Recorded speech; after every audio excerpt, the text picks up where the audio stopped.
Hello everyone, career concert में आप सबों का स्वागत है।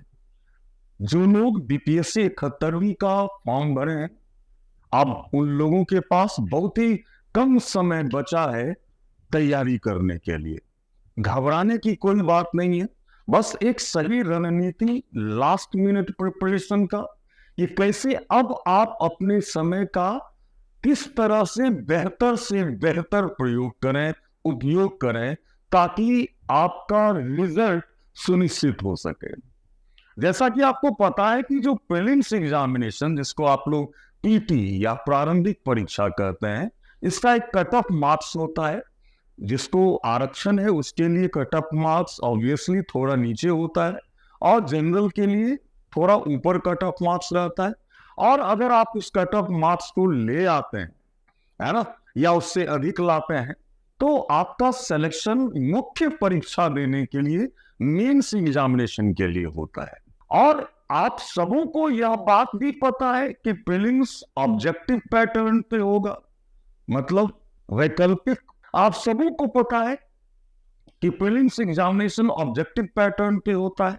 बहुविकल्पीय प्रश्न आएंगे, एक प्रश्न के 4 या अभी कुछ समय से ऐसा ट्रेंड देखा गया है कि बीपीएससी जो है वो 5 ऑप्शंस भी दे देती है ना। तो उससे नहीं घबराना, आपको सही ऑप्शन का चुनाव करना होता है ना। और आपको उस कट ऑफ मार्क्स को लाना है जहां आपका सिलेक्शन सुनिश्चित हो सके। तो आज का वीडियो इसी संदर्भ में है और आप लोगों के लिए बहुत ही उपयोगी साबित होने वाला है। तो आप लोगों से ये निवेदन है कि इस चैनल कैरियर कंसर्ट को आप लोग सब्सक्राइब करें, बेल बटन दबाएं, ताकि इस तरह का उपयोगी वीडियो जब भी आए तो आपके पास वो सहजता से पहुंच सके और आप उसका लाभ उठा सके, है ना।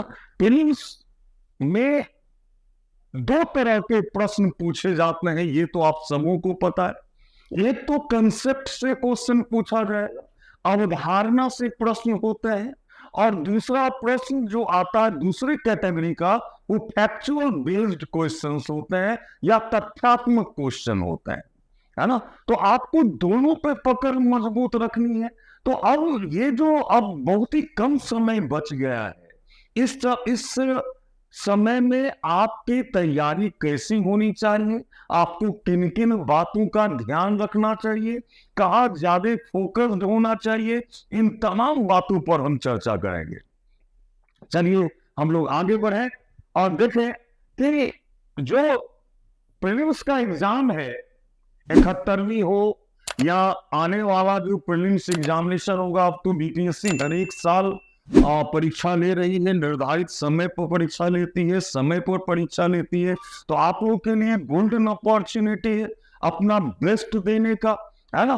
और मैं बार बार कहता हूं, कभी भी भाग्य को दोष नहीं देना है, क्योंकि मनुष्य अपने भाग्य का निर्माता स्वयं होता है। आप खुद अपने लिए अपने फ्यूचर को क्रिएट करते हैं, तो अपने प्रेजेंट पर ध्यान दीजिए, फोकस्ड होइए अपने टारगेट पर, और देन अचीवमेंट तो आना ही है। अचीवमेंट तो आप पाके ही रहोगे, इस विश्वास के साथ आप पढ़ाई करें, तैयारी करें, है ना। संतुष्ट कोई स्टूडेंट नहीं होता अपनी तैयारी से, खासकर जो सही मायने में स्टूडेंट है, मेहनत कर रहा है ना, वो कभी अपनी तैयारी से संतुष्ट नहीं होता। और ये असंतुष्टि बहुत अच्छी बात है, क्योंकि जब तक आप असंतुष्ट होते हैं ना, तब तक आप में वो प्रेरणा होती है कि हम कुछ और ज्यादा मेहनत करें। और अगर आप संतुष्ट हो जाते हैं तो आपका विकास वहीं रुक जाता है। इसलिए असंतुष्टि से भी नहीं घबराना, आप मेहनत करते रहें, अपना बेस्ट देते रहें, निश्चित रूप से आपको सफलता मिलेगी। तो आइए हम लोग सबसे पहले देखें कि जो बीपीएससी प्रीलिम्स एग्जामिनेशन आप देने वाले हैं, उसके सिलेबस के बारे में आपको सही से जानकारी होनी चाहिए कि हमें कहां कहां से प्रश्न पूछे जाएंगे। तो एक नजर हम लोग डालेंगे कि इसके प्रीलिम्स का सिलेबस क्या है ना। तो प्रीलिम्स का जो सिलेबस है उसमें आपको इंडियन हिस्ट्री, भारतीय इतिहास से प्रश्न पूछे जाते हैं, इंडियन हिस्ट्री से। और जैसा ट्रेंड रहता है, इससे लगभग 25 से 30 क्वेश्चन जो है वो इंडियन हिस्ट्री से आता है। हम लोग चर्चा करेंगे कि इंडियन हिस्ट्री में कहाँ फोकस होना है, कहाँ से अब जो स्टैटिक जीके है, जहां से अक्सर बीपीएससी, क्योंकि 60-70 क्वेश्चन बहुत सामान्य होते हैं, वहां तो आप बेस्ट परफॉर्म कर सकते हैं, वहां एक भी गलती नहीं होनी चाहिए, है ना। और टोटल 150 क्वेश्चन का एग्जाम होता है, तो रेस्ट जो क्वेश्चन है वहां भी आप अच्छा मार्क्स ला सके, इसके लिए आपको कैसे प्रयास करना है, इस बात की पर हम लोगों को जोर देना है ना। तो इंडियन हिस्ट्री एक इंपॉर्टेंट सेक्शन है। इंडियन हिस्ट्री के 3 पार्ट होते हैं, जैसा कि आपको पता है, एंशिएंट इंडिया, मेडाइवल इंडिया और मॉडर्न इंडिया।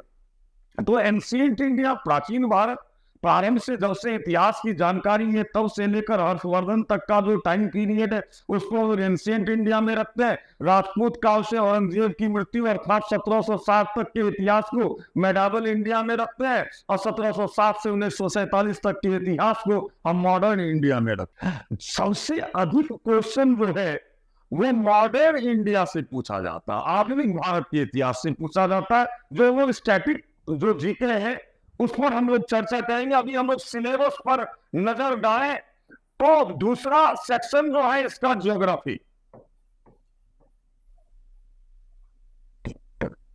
भूगोल।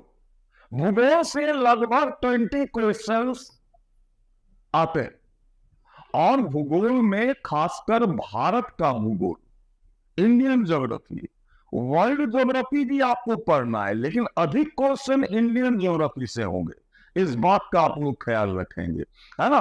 तो दूसरा सेक्शन हो गया ज्योग्राफी का। तीसरा इंडियन पॉलिटी।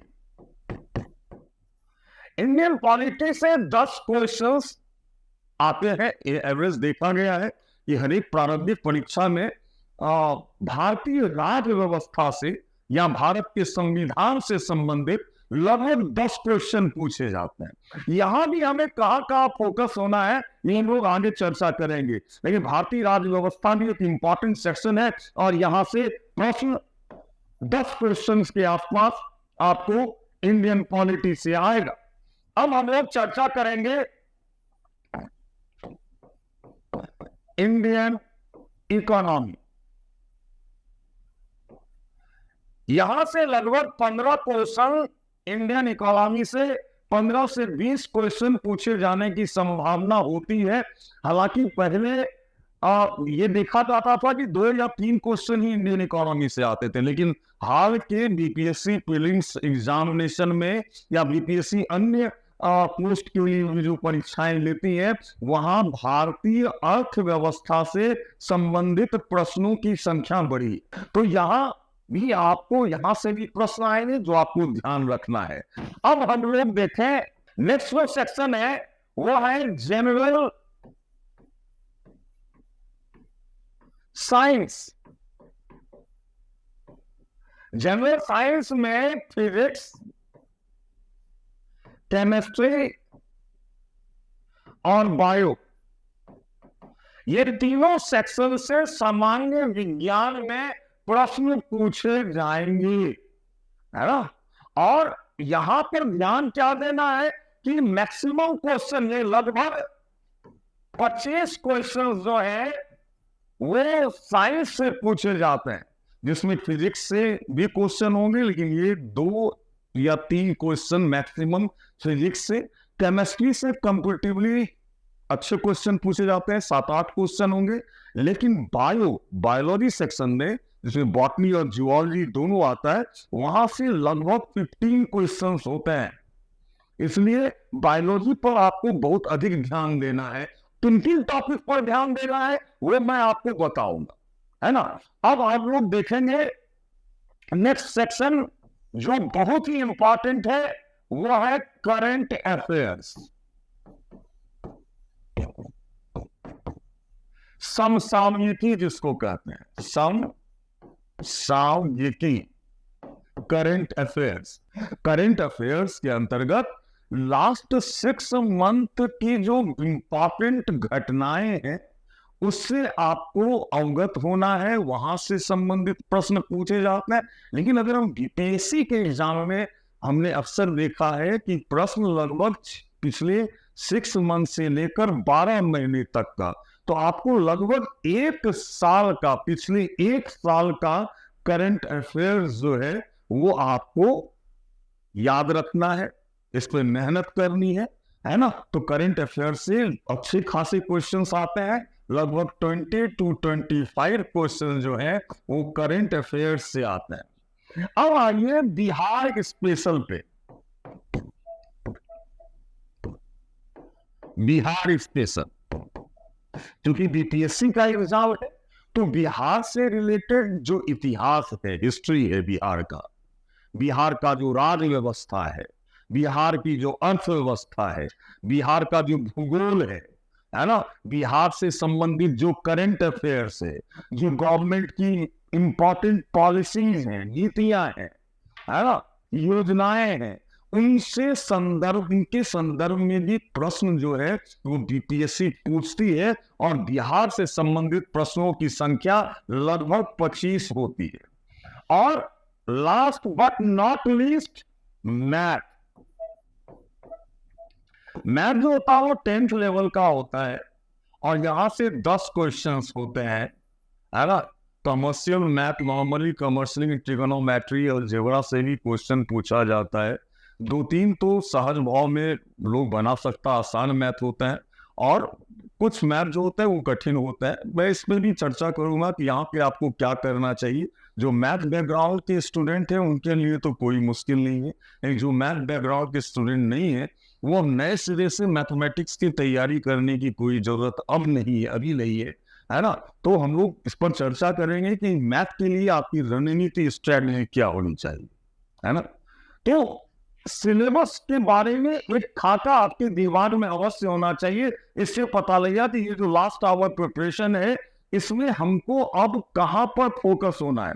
अब नई चीजों को पढ़ने का समय नहीं, जो आप पढ़ चुके हैं वहां पर आपको मेहनत करनी है, और कुछ और चीजों को शामिल करना है अभी के रणनीति में, अभी के स्ट्रेटजी में, जिस पर हम लोग चर्चा करेंगे। आइए देखें, हम लोग नेक्स्ट देखें। पहले सिलेबस की बात हम लोग कर रहे हैं, अब रिवीजन।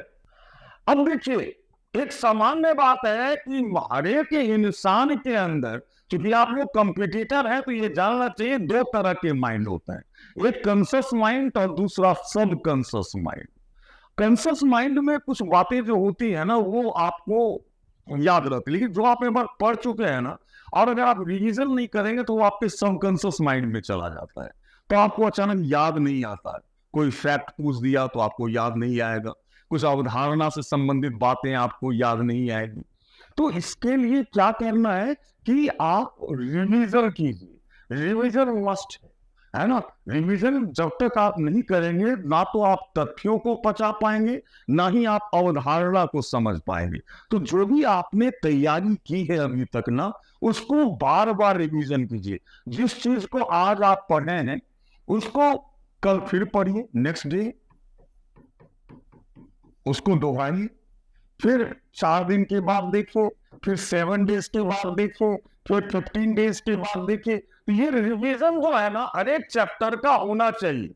और यह बात जान लीजिए कि अगर कोई नया चीज आप पढ़ते हैं और उसको याद करने में आपको अगर आधे घंटे का समय लगता है, तो अगली बार जब आप रिवीजन करेंगे तो आप 5 मिनट में रिवीजन कर लेंगे।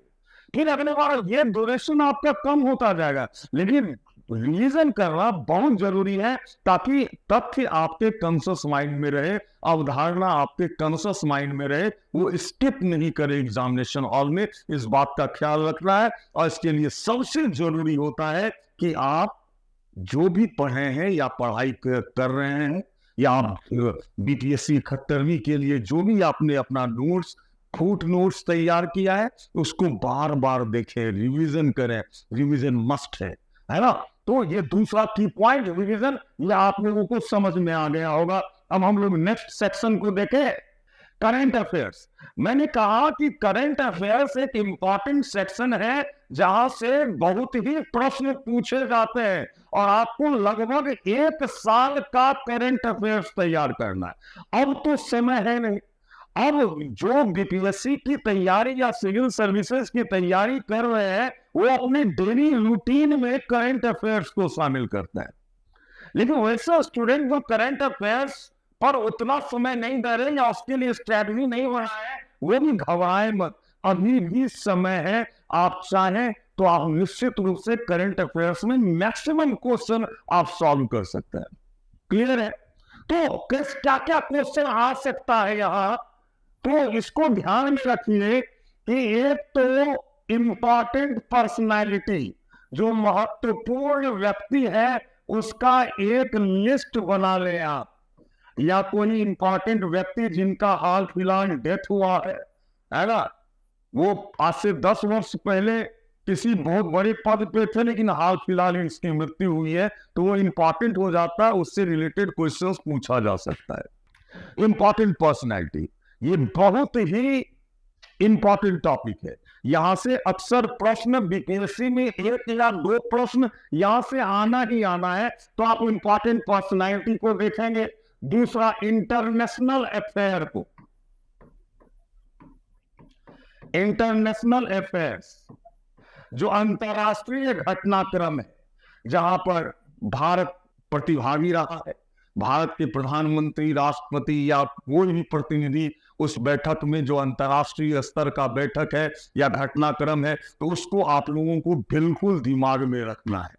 अगर कोई इंपॉर्टेंट मीटिंग हुई हो, कूटनीतिक संबंध, फॉरेन पॉलिसी के तहत, है ना, तो उन सब इंपॉर्टेंट जो भी ऑर्गेनाइजेशन है इंटरनेशनल लेवल का, उन सब का कोई मीटिंग हुआ हो, उन सब के विषय में जानकारी रखनी है। कहीं कोई अंतरराष्ट्रीय स्तर पर दुर्घटना हुआ, जैसे अभी यूक्रेन और रूस के बीच युद्ध हुआ, जैसे इजराइल और ईरान के बीच युद्ध हुआ, इन सब के बारे में डिटेल डाटा आपके पास होना चाहिए। अंतरराष्ट्रीय घटनाक्रम से भी 2-3 प्रश्न निश्चित रूप से पूछे जाते हैं। तो किसी देश में अगर भयंकर तूफान आया है ना, या कोई देश में बाढ़ आया है, भूकंप आया है, या ज्वालामुखी विस्फोट हुआ है हाल फिलहाल, तो वहां के बारे में आपको जानकारी होनी चाहिए करंट अफेयर्स के अंतर्गत। नेक्स्ट जो इसका सेक्शन है वो है नेशनल अफेयर्स, राष्ट्रीय घटनाक्रम।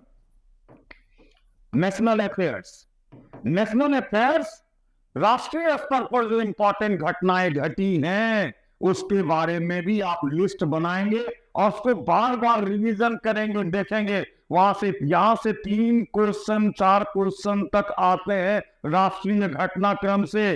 अब हम लोग देखें स्पोर्ट्स, खेल कूद से, विश्व कप हुआ, एशियाड है, ओलंपिक है, जो ग्रैंड स्लैम, चारों ग्रैंड स्लैम लॉन टेनिस में होता है, उन सब के विषय में, और खासकर जो भारतीय खिलाड़ी क्वार्टर फाइनल में हार गया हो या फाइनल में हारा हो, तो उस वहां से प्रश्न पूछे जा सकते हैं। ग्रैंड स्लैम का जो विजेता है, उप विजेता है, महिला पुरुष युगल, इन सब के बारे में आपको एक लिस्ट बनाना है और उसको बार बार रिवीजन करना है ना। तो यहाँ स्पोर्ट्स से भी अच्छे खासे क्वेश्चंस आते हैं या पूछे जाने की संभावना होती है। बुक एंड ऑथर, हाल फिलहाल कोई किताब अगर चर्चा में रहा है तो वहां से प्रश्न पूछे जाने की संभावना होती है।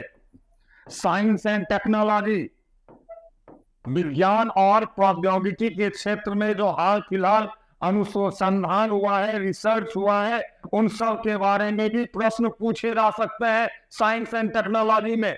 इसके अलावा इंपॉर्टेंट, इससे एक क्वेश्चन तो बीपीएससी में आना ही आना है, इंपॉर्टेंट डेट्स एंड ईयर, जैसे विश्व जनसंख्या दिवस, है ना, विश्व पर्यावरण दिवस, विश्व एड्स दिवस, विश्व महिला दिवस, ये सब किस दिनांक को होता है ये आपको जानकारी होनी चाहिए। यहां से एक प्रश्न तो बीपीएससी पूछता ही पूछता है, इसलिए यहां से पर आपको ध्यान रखना होगा, है ना। नेक्स्ट, इंडियन आर्म फोर्स, है ना, जो भारतीय सेना है उससे संदर्भित जो भी नवीनतम जानकारी है ना, जो भी एटॉमिक रिसर्च सेंटर है, इसरो की गतिविधियों पर, इन सब पर आपको नजर रखनी। जो भी वेपन्स है, टैंक है, रॉकेट है, लॉन्चर है, इन जो भी अभी हाल फिलहाल चर्चा में रहा है वहां से प्रश्न पूछा जाना है बीपीएससी के द्वारा। इसलिए उस पर आपकी पैनी निगाह होनी चाहिए ताकि अगर यहां से प्रश्न आए तो आप उसका जवाब दे सके, है ना। और जो इंपॉर्टेंट कॉन्फ्रेंस है या फेस्टिवल है, यहां से भी प्रश्न पूछे जाते हैं। जो अंतर्राष्ट्रीय सम्मेलन है या अंतर्राष्ट्रीय कोई त्योहार मनाया गया है कहीं पर, है ना, भारत में ही जो मनाया जाता है, उन सब पर आपकी पहली नजर होनी चाहिए ताकि वहां से अगर प्रश्न आए तो उसका आप जवाब दे सकते। इंपॉर्टेंट कॉन्फ्रेंस एंड फेस्टिवल से भी क्वेश्चन आते हैं। साथ ही एक बहुत ही इंपॉर्टेंट सेक्शन है जिसमें आपको जो भारत के अंदर जो भी इंपॉर्टेंट कमिटी है ना, आयोग, कमिटी, है ना, कमिटी या कमीशन, अब भारत सरकार कुछ कमीशंस को नियुक्त करती है, कुछ कमिटी को नियुक्त करती है सुधार के लिए, जांच के लिए, तो उन सब के बारे में भी आपको ध्यान रखना। यहां से प्रश्न पूछे जाने की संभावना होती है। Last but not least, Bihar का जो करंट अफेयर्स है यहां से भी प्रश्न पूछा जाएगा। हाल फिलहाल बिहार के अंदर जो इंपॉर्टेंट घटनाएं हुई है, अब जैसे चुनाव आने वाला है, पिछला चुनाव है, वहां से संबंधित प्रश्न भी आपसे पूछे जा सकते हैं, है ना। तो इस पर भी आपको पहली नजर रखनी होगी। करंट अफेयर्स एक इंपॉर्टेंट सेक्शन है और यह सेक्शन आपको भीड़ से अलग करेगा। करंट अफेयर्स में आप मैक्सिमम क्वेश्चन को सही करें, है ना, क्योंकि यहां अगर आप सही रिजल्ट लाते हो ना तो आप निश्चित रूप से भीड़ से अलग अपने आप को साबित कर पाओगे। तो इस इंपॉर्टेंट सेक्शन को नजरअंदाज नहीं करना है और लास्ट मिनट प्रिपरेशन में इस पर भी आपको ध्यान देना है ताकि आप बेहतर स्कोर कर पाए बीपीएससी प्रीलिम्स में। तो आइए हम लोग नेक्स्ट सेक्शन को देखें। ये आ गया जो बहुत ही इंपॉर्टेंट है, स्टैटिक जीके, है ना। अब देखिए कुछ तो कोर सब्जेक्ट होते हैं जहां से नॉर्मली क्वेश्चन पूछा ही जाना है, उन सब सेक्शन से, तो वहां पर आपको फोकस होना है। जैसे अगर हम हिस्ट्री की बात करें, वर्ल्ड हिस्ट्री से क्वेश्चन नहीं पूछे जाते। इंडियन हिस्ट्री से आपको प्राचीन भारत, मध्यकालीन भारत और आधुनिक भारत, यहां से प्रश्न पूछे जाने की संभावना होती है। अब प्राचीन भारत में नॉर्मली देखा गया है कि सिंधु सभ्यता, वैदिक पीरियड, वैदिक काल के बारे में, इसके अलावा मगध, महाजनपद, बुद्ध, जैन, ये दो धर्म इंपॉर्टेंट है। यहां से प्रश्न पूछना ही पूछना है। एनसीएन से 3, 4, 5 प्रश्न तक आ सकते हैं इन सब सेक्शन से, है ना। तो यहां पर फोकस होकर आपको पढ़ना है। फिर मौर्य वंश, मौर्योत्तर, गुप्त काल, हर्षवर्धन, संगम काल से भी क्वेश्चन पूछे जाते हैं बिहार के एग्जामिनेशंस में। तो एनसीएल से आपको इन सब बातों पर ध्यान रखना है ना। मेडावल की अगर हम बात करें, मध्यकालीन भारत की, मेडावल इंडिया की, तो जितने भी राजपूत वंश है,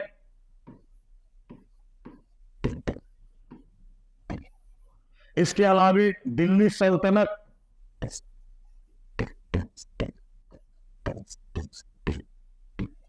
विजयनगर, बहमनी, मुगल,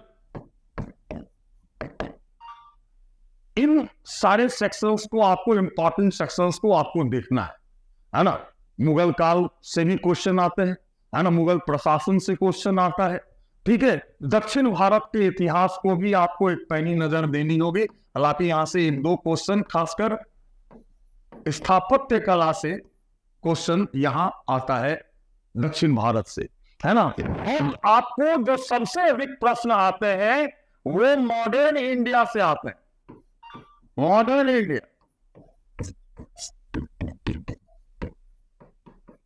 इसमें आपको 1857 का इतिहास, जो भारत का पहला स्वतंत्रता संग्राम है वो, फिर गवर्नर जनरल, जो इंपॉर्टेंट गवर्नर जनरल थे, ब्रिटिश गवर्नर जनरल, उसके बारे में।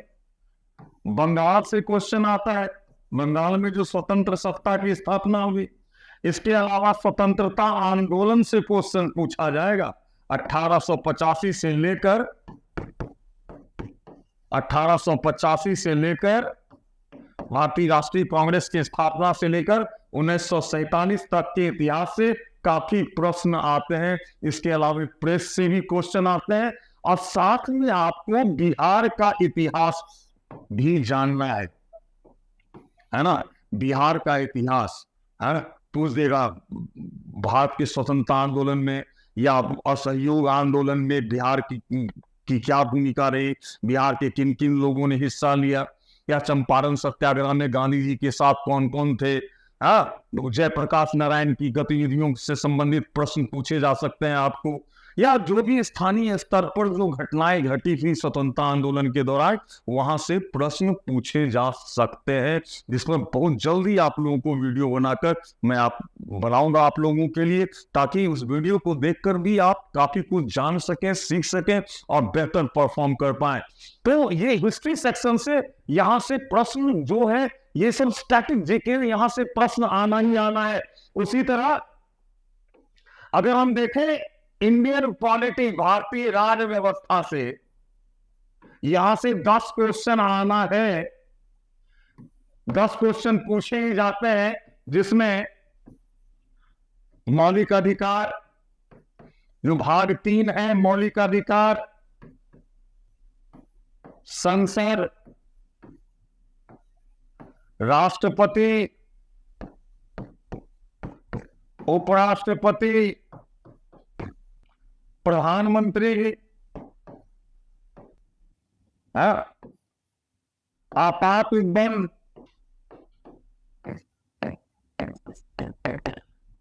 एक सेक्शन है जहां से 1-2 क्वेश्चन तो आना ही है, वो है पंचायती राज व्यवस्था।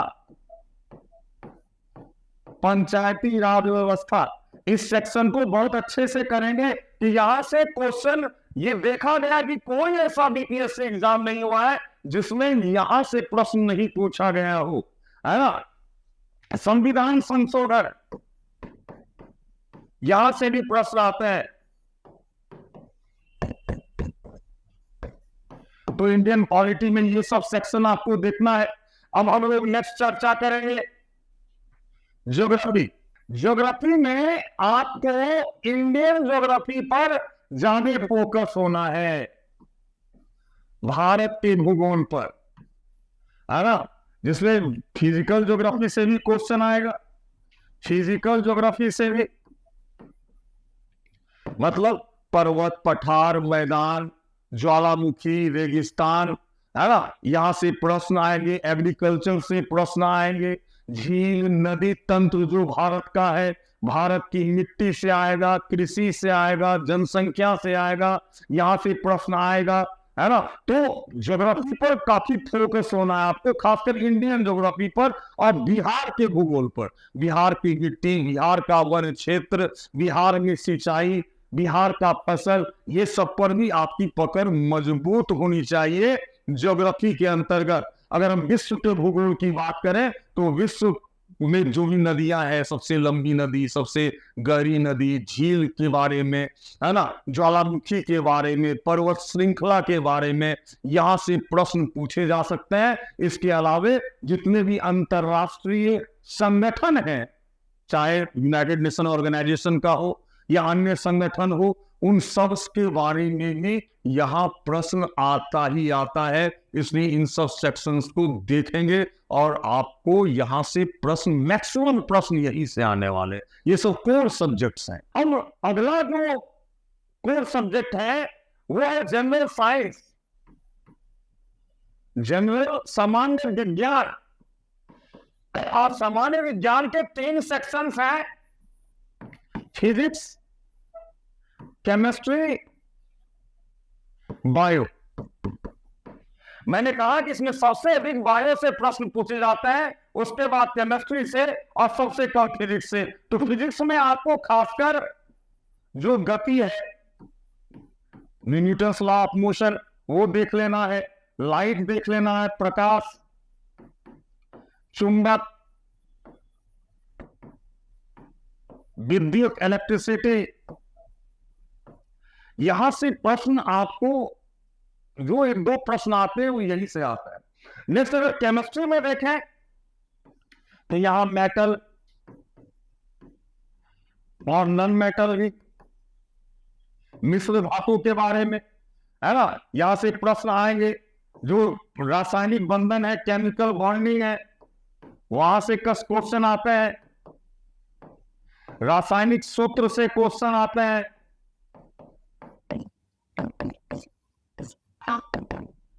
ठीक है। और बायोलॉजी में कोशिका, ऊतक, टिश्यू और सेल, इसके अलावा ब्लड, जो हमारे शरीर का डाइजेस्टिव सिस्टम है, रेस्पिरेटरी सिस्टम,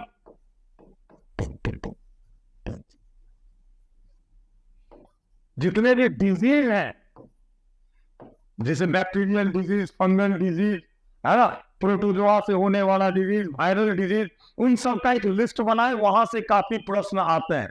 इसके अलावा जो पौधों का रोग होता है ना, जानवरों में जो रोग होता है, नॉर्मल रोग जिससे अभी जानवर ग्रस्त है, उन सब से भी प्रश्न पूछे जाने की संभावना होती है बायोलॉजी सेक्शन में। और बायोलॉजी से काफी प्रश्न आते हैं। ह्यूमन स्केलेटन से आता है, मानव कंकाल तंत्र से भी प्रश्न आते हैं। हार्मोन्स और एंजाइम से जितने भी ग्लैंड हैं उनके बारे में आपको जानना है। हार्मोन से रिलेटेड प्रश्न पूछे जाते हैं, एंजाइम से रिलेटेड प्रश्न पूछे जाते हैं। तो यहाँ आपको फोकस होना है। ये कोर सब्जेक्ट्स है। अगर आप इन सब पर पकड़ बनाते हैं तो आप लगभग 80 क्वेश्चंस तक तो नॉर्मली आप सही कर सकते हैं। हाँ, तो ये आप देखें, इस पर आप लोग मेहनत करें। नेक्स्ट, बिहार। मैंने कहा कि बिहार का जो इतिहास है, हिस्ट्री, ये तो जानना ही है, इसकी चर्चा हो चुकी है। इसके अलावा और खासकर स्वतंत्रता आंदोलन में जो बिहार के क्रांतिकारियों की भूमिका है, वहां से निश्चित रूप से प्रश्न पूछे जाते हैं। इसके अलावा जो बिहार की मिट्टी है, सॉइल से, नदी तंत्र से, वन से, खनिज संपदा से, झील से, यहां से काफी सिंचाई, इन सब सेक्शन से प्रश्न मैक्सिमम देखा गया है। इन्हीं सब सेक्शन से प्रश्न आते हैं बीपीएससी प्रीलिम्स के एग्जामिनेशन में। तो यहां आपको थोड़ा फोकस होना है। नेक्स्ट, इंडियन इकोनॉमी, भारतीय अर्थव्यवस्था। यहां आपको मुद्रास्फीति, जिसको हम लोग इन्फ्लेशन कहते हैं, आर्थिक विकास,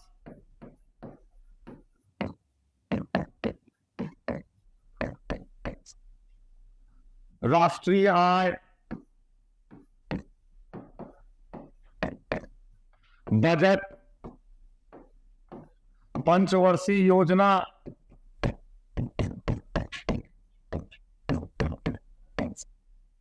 राजकोषीय नीति, फिस्कल पॉलिसी जिसको कहते हैं। इसके अलावा मुद्रा, करेंसी से रिलेटेड क्वेश्चन आ सकता है, और बैंकिंग प्रणाली, शेयर मार्केट, इन सब से मैक्सिमम क्वेश्चन पूछे जाने की संभावना होती है भारतीय अर्थव्यवस्था के तहत। ये सब कोर सब्जेक्ट है जहां पर आपको फोकस होना है, बार बार रिवीजन करना है ना। अगर ये आप ऐसा करते हैं तो आपकी सफलता सुनिश्चित हो जाती है। अब हमने देखे जो सबसे अहम है अभी लास्ट आवर प्रिपरेशन का जो सबसे अहम हिस्सा है वो है मॉक टेस्ट। आप टेस्ट सीरीज, कहीं का टेस्ट सीरीज ज्वाइन कर सकते हैं, या क्वेश्चन बैंक जो स्तरीय पब्लिकेशन का क्वेश्चन बैंक है, लास्ट 10 इयर्स का क्वेश्चन पर जितनी बार इसको आप बनाएंगे उतने अधिक लाभान्वित होंगे। कई चीज जो आप पढ़ के नहीं जाने हैं ना, वो चीज आप क्वेश्चन बैंक में क्वेश्चन सॉल्व करने से जानेंगे। आप मॉक टेस्ट दीजिए, आप साथ में डिस्कशन कीजिए पॉइंट्स का या कंसेप्ट से रिलेटेड क्वेश्चंस का, आपस में क्वेश्चन आंसर पूछिए। ये जो है ना, ये काफी मदद करेगा प्रीलिम्स एग्जामिनेशन में। तो मॉक टेस्ट को आप लोगों को ध्यान में रखना है और अभी के प्रिपरेशन में इसको अहम हिस्सा बनाना है। अब हम लोग नेक्स्ट सेक्शन को देखें, टाइम मैनेजमेंट। ये सबसे इंपॉर्टेंट फैक्टर है किसी भी कंपटीशन के तैयारी करने के लिए। अब टाइम मैनेजमेंट जो होता है, एक तो आपका एग्जाम 6 महीने के बाद है, उस समय का टाइम मैनेजमेंट। जैसे अभी आपका एग्जामिनेशन 1 महीने का समय है आपके पास, अभी का टाइम मैनेजमेंट है ना। और जब आप हॉल में जाते हैं वो तभी का टाइम मैनेजमेंट अलग अलग होता है। अभी आपके पास कम समय है तो आप नए चीजों को अब जानने की जरूरत नहीं, उसके लिए अगर आप थोड़ी इसको पढ़ने जाइएगा तो आपका समय जाया होगा, है ना। तो आप जो पढ़ा हुआ आपका है ना, उसको बार बार रिवीजन करें। पहली बात, स्ट्रेटजी में इसको शामिल करें। दूसरी बात कि किस सेक्शन पर आपको कितना समय देना है वो आपकी तैयारी पर निर्भर करता है। स्ट्रेटजी हर एक कंपटीटर के लिए अलग अलग होती है। अगर आपका मान लीजिए केमिस्ट्री सेक्शन कमजोर है तो आप अभी का है कि आप केमिस्ट्री से रिलेटेड जो क्वेश्चंस हैं, जैसे टाटा मैगजीन पब्लिकेशन का जो क्वेश्चन पीछे में 500-600 क्वेश्चन होता है, उसको आप सॉल्व कर लें, वहां से आप मैक्सिमम क्वेश्चन सॉल्व कर सकते हैं। और अगर आप नए सिरे से पढ़ेंगे तो आपके पास अभी समय नहीं है, तो जो पढ़ने का पढ़ा हुआ है और क्वेश्चंस आंसर को सॉल्व करने के दौरान आप बहुत चीजों को ग्रैस्प करते हैं, तो आपको ये स्ट्रेटजी अपनानी है अभी। और एग्जामिनेशन हॉल में जब आप जाते हैं ना, एग्जामिनेशन हॉल की स्ट्रेटजी अलग होती है। अब एक तो आपके पास 2 घंटे का समय है, 2 घंटे में 150 क्वेश्चन बनाना है, तो पहले आप जो अटेम्प्ट लें उन क्वेश्चंस को सॉल्व करें जो आपके लिए बहुत आसान है और उसको बहुत ध्यान से सॉल्व करें। इसलिए क्योंकि जो क्वेश्चन आसान है वो गलत नहीं होना चाहिए, या ह्यूमन मिस्टेक से गलत होता है वहां गलत नहीं होना चाहिए, है ना। तो सबसे पहले आसान क्वेश्चन पर अटेम्प्ट करें, फिर जहां पे आपको कंफ्यूजन है उस क्वेश्चन को अटेम्प्ट करें, और फिर जो इंटेलेक्चुअल बेस होता है लास्ट में आप उस पर है। निगेटिव मार्किंग भी है, इसलिए बहुत क्वेश्चन में इंटेलेक्चुअल बेस नहीं करना, है ना, बहुत सारे क्वेश्चन में नहीं करना है, ये बात आपको ध्यान में रखनी है। तो टाइम मैनेजमेंट का ख्याल आपको रखना है, और 2 घंटे में 150 क्वेश्चन आपको सॉल्व करना है। तो ये एक इंपॉर्टेंट सेक्शन है जिसके बारे में आप लोग जाने। मेंटल पीस बहुत जरूरी है ना, मानसिक शांति चाहिए, और खासकर जिस एग्जाम के 1-2 दिन पहले पढ़ना थोड़ा कम कर दीजिए, रिवीजन कीजिए, क्वेश्चन आंसर सॉल्व कीजिए, लेकिन उस समय तनाव नहीं लेना है आपको। जब एग्जामिनेशन हॉल जाना है तो वो शांति के साथ जाना है, ठीक है। मेंटल पीस बहुत जरूरी है स्टूडेंट्स। हम जानते हैं आप लोग दिन रात मेहनत करके कंपटीशन की तैयारी कर रहे हैं, इसलिए मेंटल पीस का होना बहुत जरूरी है। नर्वसनेस में आप गलत आंसर ना करें, हड़बड़ी में ह्यूमन मिस्टेक ना हो, इस बात का आपको ख्याल रखना है। अब हम लोग देखें एग्जामिनेशन का स्ट्रैटेजी जो है वो मैंने कहा, ये स्ट्रैटेजी अब चूंकि अब ये बहुत कम समय आ गया है तो अभी के हिसाब से स्ट्रैटेजी होगा आपकी अभी तक की तैयारी। जब आप अपना आकलन करेंगे तो आप कहेंगे कि अभी हमको इस पर समय देना है, यहाँ हमको क्वेश्चन आंसर ज्यादा अधिक से अधिक सॉल्व करना है, इस सेक्शन से क्वेश्चन पूछा जाता है यहाँ हम अभी तक नहीं देख पाए या रिविजन नहीं कर पाए तो यहाँ हमको रिविजन कर लेना है। टारगेटेड पढ़ाई अभी आप करें तो आपको निश्चित रूप से इसका लाभ होगा, है ना। और असफलता से घबराना नहीं है। अगर आप असफल होते हैं और 2-4 नंबर से, अगर मान लीजिए कि आपको इस बार कम आता है तो आप 2-4 नंबर भी पीछे अपनी तैयारी, तो आपका हौसला अफजाई होना चाहिए कि नहीं, अब आप मेहनत करके आप अच्छा रिजल्ट ला सकते हैं। कोई शॉर्टकट मेथड नहीं होता है सफलता का, एक स्ट्रैटेजी होती है, एक एक क्राइटेरिया नहीं होता है, और उस क्राइटेरिया को जो फुलफिल करता है उसका सिलेक्शन होना ही होना है। ये वीडियो कैसा लगा हमको मैसेज में निश्चित रूप से बताएं, और हमारे चैनल को सब्सक्राइब करें, बेल बटन दबाएं, ताकि इस तरह का उपयोगी वीडियो जब भी आए तो आप तक सहजता से पहुंच पाए। अगले वीडियो में बहुत इंपॉर्टेंट सेक्शन के साथ हम लोग फिर से हाजिर होंगे। तब तक के लिए बहुत बहुत धन्यवाद। Thank you.